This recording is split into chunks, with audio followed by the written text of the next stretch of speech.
সেদিন আমার এক প্রবাসী ভাইকে বললাম, ভাইয়া কি ভিডিও টিডিও বানাবো, আসলে রোজা রমজানের দিন কোনো ভিডিও ঠিক মতো করতে পারি না, আর ফেসবুকের সব রেড সিগন্যাল দিচ্ছে। তখন ভাইয়া আমাকে বলল, এই ইয়াসমিন আফা, এইয়া আপনি কি কন, কোনো ভিডিও বানাইতে পারেন না? আমি যেই ভাই কই আপনি ঠিক ওইভাবে করেন।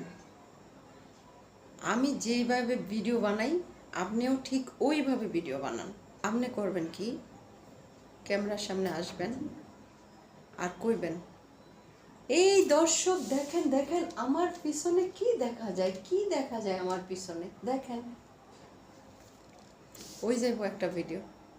এখন আমার কথা হচ্ছে, আমার পিছনে কি দেখা যায়? কিছুই না, একটা সাদা দেয়াল।